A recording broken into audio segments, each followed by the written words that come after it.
Sajjan and Shakuntala online classes में आप लोगों का स्वागत है दोस्तों। पिछले वीडियो में हम लोग 40 क्वेश्चन किए थे। आज 41 क्वेश्चन से हम लोग स्टार्ट करेंगे। क्वेश्चन नंबर आपके स्क्रीन पे 41। कोई तथ्य ना साबित हुआ कहा जाता है कि जबकि ऑप्शन ए न्यायालय अपने समक्ष के विषयों पर विचार करने के पश्चात यह विश्वास करे कि उस तथ्य का अस्तित्व नहीं है। दूसरा है ऑप्शन, देखिए, न्यायालय अपने समक्ष के विषयों पर विचार करने के पश्चात तथ्य के अस्तित्व को इतना अधिसंभव समझने की उस विशिष्ट मामले की परिस्थितियों में किसी प्रज्ञावान व्यक्ति को इस अनुमान पर कार्य करना चाहिए कि उस तथ्य का अस्तित्व नहीं है। ऑप्शन सी ए एवं बी दोनों, डी उपर्युक्त में से कोई नहीं। इसका ऑप्शन सी सही है दोस्तों। प्रज्ञावान व्यक्ति का अर्थ होता है कोई भी अक्लमंद व्यक्ति उस मामले का जांच करने के बाद यह पाता है कि भाई इसका अस्तित्व नहीं है या इसका अस्तित्व है। तो ऑप्शन ए और बी दोनों सही है। क्वेश्चन नंबर 42, सत्य कथन का चयन कीजिए। ऑप्शन ए, जहां न्यायालय किसी तथ्य की उपधारणा कर सकेगा वहां न्यायालय तथ्य को साबित मानेगा और किसी सबूत की मांग नहीं करेगा। बी है, जहां न्यायालय किसी तथ्य की उपधारणा करेगा वहां न्यायालय इसे तथ्य को साबित मानेगा और किसी को भी इस तथ्य को न साबित करने की अनुज्ञा नहीं देगा।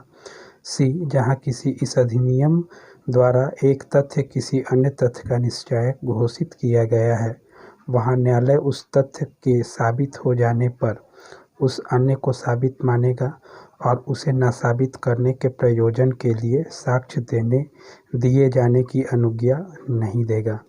डी उपर्युक्त सभी। तो इसका ऑप्शन सी होगा। सी आप लोग अपने सेक्शन 4 में पढ़े होंगे निश्चायक सबूत के बारे में, कंक्लूसिव प्रूफ के बारे में। वहाँ ये बात कहा गया है कि ये विधि की अखंडनीय उपधारणाएं हैं जो किसी विपरीत साक्ष्य के द्वारा खंडित नहीं की जा सकती है। ठीक है, तो ऑप्शन इसका सी सही आंसर है। ठीक है, 43 क्वेश्चन, साबित, नासाबित एवं साबित नहीं हुआ किस धारा में परिभाषित है। तो ये सभी सेक्शन 3 में दोस्तों ये दिया हुआ है। बिल्कुल सही है, आपका सेक्शन 3 में ये सारे डेफिनेशंस को दिए गए हैं।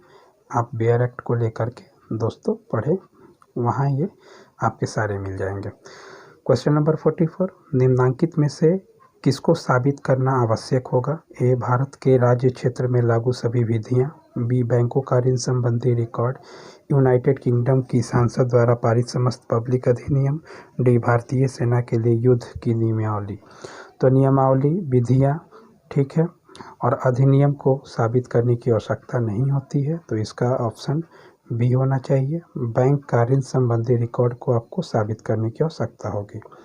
ऑप्शन बी सही है। क्वेश्चन नंबर 45 आपके स्क्रीन पे, जब किसी तथ्य को साबित नहीं किया गया हो तो वह कहलाएगा। ऑप्शन ए नासाबित, ठीक है। ऑप्शन बी साबित नहीं हुआ। सी साबित नहीं किया। डी उपर्युक्त सभी।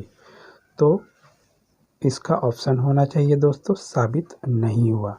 देखिए, साबित नहीं हुआ ही कहा जाता है, तो बिल्कुल ऑप्शन बी सही है। आप बेयर एक्ट को लेके देखें दोस्तों, वहाँ लिखा हुआ है कि साबित नहीं हुआ। क्लियर है। क्वेश्चन नंबर 46, किसी तथ्य को साबित हुआ कहा जाएगा जबकि न्यायालय उस तथ्य के अस्तित्व, ऑप्शन ए है, उस तथ्य के अस्तित्व का पूर्णतया विश्वास करता है। बी, पूर्णतया विश्वास नहीं करता फिर भी उसके अस्तित्व को अधिसंभावना को मानता है। सी, उपर्युक्त दोनों, उपर्युक्त में से कोई नहीं। तो इसका ऑप्शन सी उपर्युक्त दोनों ही होगा दोस्तों। ठीक है, यानी कि उसको पूर्णतः विश्वास कर लेता है कि इस तथ्य का अस्तित्व है या उसका होने का संभावना अधिक है। तो ऐसे में ऑप्शन सी सही होगा। देखिए, option C is the right answer. 47 number question आपके स्क्रीन पे है। स्वीकृत तथ्य उपधारित तथ्य न्यायिक नोटिस को माना जाएगा। ऑप्शन ए साबित, बी ना साबित, सी साबित नहीं किया हुआ, डी साबित नहीं हुआ। तो इन सभी को दोस्तों साबित ही माना जाता है। तो ये ऑप्शन हमारा ए सही है। 48 नंबर 48 ना साबित से तात्पर्य है ए जिसे साबित न किया गया हो, बी न्यायालय इस निष्कर्ष पर पहुंचा हो कि तथ्य का अस्तित्व नहीं है, सी जिसे न्यायालय के समक्ष प्रस्तुत ही नहीं किया गया हो, डी उपयुक्त सभी से नहीं। इसका ऑप्शन बी सही है। न्यायालय इस निष्कर्ष पर पहुंचा हो कि तथ्य का अस्तित्व नहीं है। ठीक है दोस्तों, तो इसका ऑप्शन बी बिल्कुल सही है। क्वेश्चन नंबर 49 निश्चायक सबूत कंक्लूसिव एविडेंस के ऊपर हम लोग चर्चा भी की है के संबंध में सही है। ऑप्शन ए जहां न्यायालय किसी तथ्य की उपधारणा करता हो, बी वे सबूत जो निर्णय के लिए आवश्यक हो, सी न्यायालय अधिनियम के प्रावधान के अधीन एक तथ्य के साबित हो जाने पर अन्य को साबित मानेगा और उसे नासाबित करने के लिए साक्ष्य की आज्ञा नहीं देगा। दोस्तों ऑप्शन सी बिल्कुल सही है, यह भी हम लोग चर्चा की इसकी। ठीक है, और डी में दिया था कि निश्चायक सबूत को न साबित करने के लिए साक्ष्य को प्रस्तुत करने की आज्ञा देगा। ऑप्शन सी ही दोस्तों इसका सही है। निश्चायक सबूत कंक्लूसिव प्रूफ में हम लोग पढ़े थे कि ये विधि की अखंडनीय उपधारणाएं हैं जो किसी विपरीत साक्ष्य द्वारा खंडित नहीं की जा सकती है। ठीक है, एक तथ्य के साबित हो जाने पर अन्य को साबित मानता है और उस तथ्य को खंडित करने के लिए यह आज्ञा किसी दूसरे साक्ष्य से नहीं देता है। ऑप्शन देखिए दोस्तों, बिल्कुल सी सही आंसर है। अगले क्वेश्चन की ओर, क्वेश्चन नंबर 50 को देखेंगे हम लोग।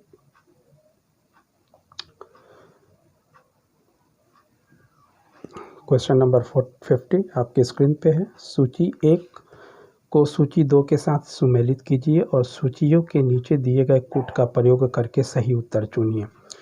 सूची 1 में ए में दिया है हेतु, बी में निश्चायक सबूत, सी में प्राथमिक साक्ष्य और डी में प्राइवेट दस्तावेज। सूची 2 में सेक्शन दिया हुआ है दोस्तों, तो हेतु किस सेक्शन में है? तो हेतु जो है वह धारा 8 में आप लोगों ने पढ़ा होगा, बेयर एक्ट में आप देखेंगे निश्चायक सबूत की बात होगी, यानी कि कंक्लूसिव अभी हम लोग जस्ट बात किए ऊपर में, तो ये सेक्शन 4 की बात हो रही है दोस्तों, यानी कि पहला का तीसरा और बी का हमारा हो गया चौथा। ठीक है, तो यहाँ देखिए दोस्तों ये तीसरा चौथा, आगे भी देखते हैं हम लोग। सी प्राथमिक साक्ष्य जो है वह किस में होगा? तो प्राथमिक साक्ष्य हमारे सेक्शन 62 दोस्तों, प्राइमरी एविडेंस और सेकेंडरी एविडेंस हम लोग पढ़े थे, सेक्शन 62 और 63 में होगा, तो ये 62 हो गया। और प्राइवेट दस्तावेज दोस्तों सेक्शन 75, यानी कि ऑप्शन बी इसका राइट आंसर होना चाहिए। B is the right answer. देखिए ऑप्शन बी करेक्ट है। क्वेश्चन नंबर 51 विवादक तथ्यों का साक्ष्य दिया जा सकेगा। ऑप्शन ए धारा 5, बी धारा 4, सी धारा 6, डी धारा 3। तो इसका आंसर होगा धारा 5 में दोस्तों। बेयर एक्ट उठा के आप देखेंगे, विवादक तथ्यों और सुसंगत तथ्यों का साक्ष्य दिया जा सकेगा। किसमें? सेक्शन 5 में। एविडेंस में be given of fact in issue and relevant facts आपको सेक्शन 5 में मिलेगा। ठीक है दोस्तों, तो ये ऑप्शन 5 बिल्कुल सही है, सही है। क्वेश्चन नंबर 52 निम्नांकित में सुसंगत तथ्य क्या है? ख की हत्या के लिए विचारण होता है। किसका विचारण? क का। तो सबसे ऑप्शन 1 है, ख जानता था कि क ने ग की हत्या की है। दूसरा, ख ने क से धन जबरदस्ती वसूल किया। ख विवाहित था। चौथा, ख ने क की जानकारी को लोक विदित करने की धमकी दी थी, मतलब सब में कह देने की। तो इसके विवाहित होने से यहाँ पर कोई मतलब नहीं बनता है दोस्तों, ये सुसंगत तथ्य बिल्कुल इसके से नहीं है, यानी कि तीसरे को छोड़ के होना चाहिए। तो देखिए निम्नांकित कूट का सहायता से सही उत्तर चुनिए। तो हम देखेंगे 1 और 4 में है बी, 1, 2 और 4, यानी कि यहाँ ऑप्शन 3 को देखिए छोड़ दिएगा दोस्तों। ऑप्शन बी इसका करेक्ट आंसर होगा, देखिए बिल्कुल बी। क्वेश्चन नंबर 53 कौन से तथ्य हैं जिन्हें साबित करने के लिए साक्ष्य दिया जा सकेगा? तो ऑप्शन ए है विवादक तथ्य, बी सुसंगत तथ्य और आपका ऑप्शन सी है दोनों के लिए, डी कोई सही नहीं है। तो अभी जस्ट हम लोग इसका चर्चा किए, सेक्शन 5 में विवादक तथ्यों और सुसंगत तथ्यों का साक्ष्य दिया जा सकेगा, यानी कि ऑप्शन सी बिल्कुल इसका सही है। देखिए आंसर सी सही आंसर है। क्वेश्चन नंबर 54 ख की हत्या के लिए क पर मुकदमा चला, क ने डंडे से मारा था, तो विवादक तथ्य नहीं होगा। ठीक है, ऑप्शन ए क का ख को डंडे से मारना, बी क की मार से ख की मृत्यु होना, सी क का डंडा ले जाते हुए खेत पर जाना, डी क का ख को मार डालने का आशय रखना। तो दोस्तों इसमें ऑप्शन सी जो है ये विवादक तथ्य नहीं है, ये सुसंगत है, विवादक तथ्य नहीं है। विवादक तथ्य में सुसंगत तथ्य को सम्मिलित नहीं किया जाता है। देखिए इसका आंसर क्या होना चाहिए, बिल्कुल आंसर सी। ठीक है, ये विवादक तथ्य नहीं है। देखिए क्वेश्चन 55 को समझेंगे, जैसे ही 55 को हम लोग करेंगे तो ये क्लियर हो जाएगा। देखिए क्वेश्चन नंबर 55, उपयुक्त कथन में सुसंगत तथ्य होगा। ए क को एक डंडा ले जाते हुए खेत पर जाते देखा गया, बी क को थोड़ी देर पहले कहते देखा गया कि वह अपने बाप की हत्या का बदला लेगा, सी पुलिस के गांव पहुंचने पर वह गांव से भाग गया। उपर्युक्त सभी, बिल्कुल उपर्युक्त सभी यहाँ पर दोस्तों सुसंगत होगा। सुसंगत में डंडा को ले जाते हुए देखा जाना ये सुसंगत में आएगा, लेकिन विवादक तथ्य ये नहीं होता है। देखिए यहाँ सुसंगत पूछा है तो ये सभी ही आपका उपर्युक्त सभी ही सही होगा।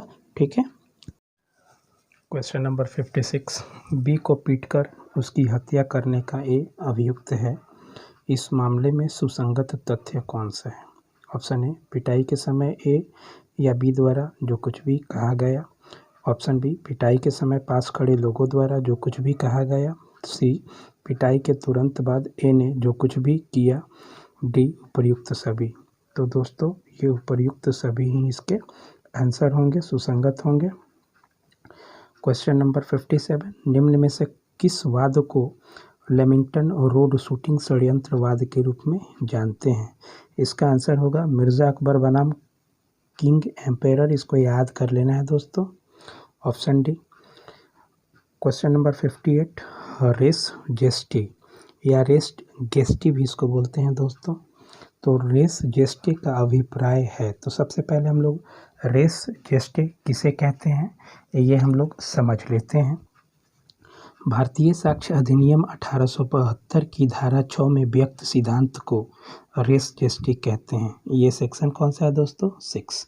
यह धारा उपबंधित करती है कि जो तथ्य विवादक ना होते हुए भी किसी विवादक तथ्य से इस प्रकार जुड़े हैं कि वे एक ही समव्यवहार के भाग हैं। दोस्तों याद रखेंगे, समव्यवहार ये बार बार आने वाला है, एक ही ट्रांजैक्शन के भाग हैं, तो वे तथ्य सुसंगत हैं, चाहे वे उसी समय और स्थान पर या विभिन्न समयों या स्थानों पर घटित हुए हों।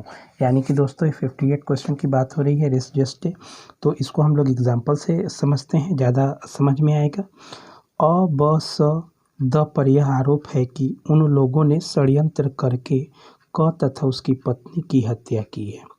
अ ब स द पहले सासाराम में एक होटल में इकट्ठा होते हैं और वहीं क और उसकी पत्नी की हत्या करने का षड्यंत्र रचते हैं, और उसी के अनुसार न्यू एरिया से एक कार चुराता है और उस कार पर ब और स बैठकर डिहरी ले जाता है, जहां वे एक अवैध रिवाल्वर और 10 कारतूस खरीदकर विक्रमगंज आते हैं, जहां द पहले से आकर रुका है, और फिर द को साथ लेकर वे लोग क के घर पहुंचकर उसकी और उसकी पत्नी की हत्या कर देते हैं।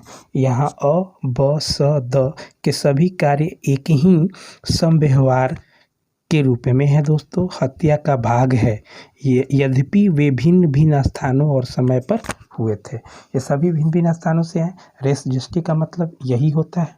तो देखिए ऑप्शन ए है, एक ही समव्यवहार का भाग, विवादक तथ्यों का समूह। ठीक है दोस्तों, आगे हमारा ऑप्शन सुसंगत तथ्यों का समूह, उपर्युक्त में से कोई नहीं। तो दोस्तों इसका आंसर होगा, अभी हम लोग जाने एक ही समव्यवहार का भाग, रेस जेस्टी में जाने दोस्तों, ऑप्शन ए इसका राइट आंसर होगा। अगले क्वेश्चन को देखते हैं, क्वेश्चन नंबर 59 होगा।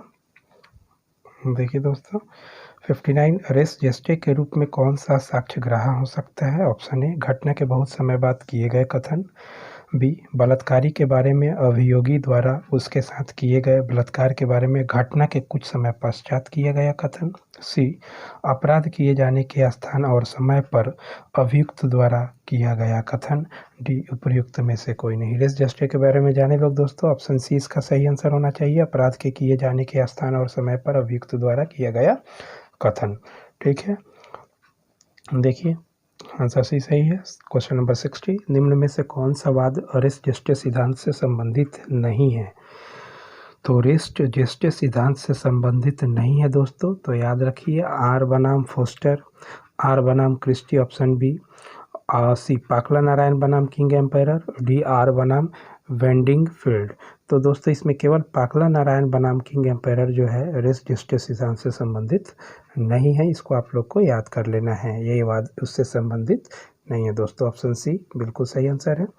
क्वेश्चन नंबर 61 देखेंगे, भारतीय साक्ष्य अधिनियम की धारा 5 के अनुसार वे तथ्य कौन से हैं जिन्हें साबित किया जा सकता है? दोस्तों इसको हम लोग जस्ट कुछ पहले हम लोगों ने किया है। विवादक तथ्य और सुसंगत तथ्य दोनों ही होता है दोस्तों, जिसमें हम लोग इसके जिन्हें साबित किया जा सकता है, तो इसका ऑप्शन सी जो है सही है। ऊपर में हम लोग कर चुके हैं इसको, देखिए आंसर सी सही है। क्वेश्चन नंबर 62 को देखते हैं दोस्तों, सांबल दास बनाम बिहार राज्य का वाद संबंधित है।